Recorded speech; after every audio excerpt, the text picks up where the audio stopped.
प्रभू तुम्हाबरोबर असो आणि तुमच्या अंतर्यामी. योहान लिखित पवित्र शुभवर्तमानातून घेतलेले वाचन. हे प्रभू तुझा गौरव असो.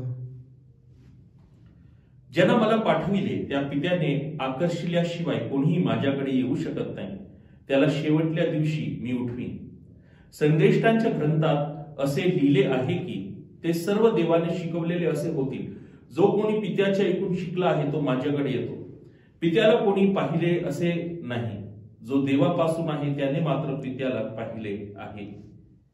मी तुम्हास खचित खचित सांगतो, तो विश्वास ठेवतो त्याला सार्वकालिक जीवन प्राप्त झाले आहे. मीच जीवनाची भाकर आहे. प्रभूचे शुभवर्तमान. हे प्रभू येशू ख्रिस्ता तुझी स्तुती असो. ख्रिस्तामध्ये माझ्या प्रिय बंधूंनो आणि भगिनींनो, परत एकदा येशू आजच्या शुभवर्तमानात म्हणतो, मीच जीवनाची भाकर आहे. आणि तो स्पष्टपणे आपलं मिशन कार्याची व्याख्या देतो.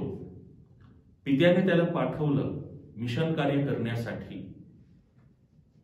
येशू ख्रिस्त मानव होऊन आपणा समोर आला. त्यांनी दुःख भोगलं आणि आपल्या पास्का रहस्याद्वारे त्याने तारण घडवून आणलं.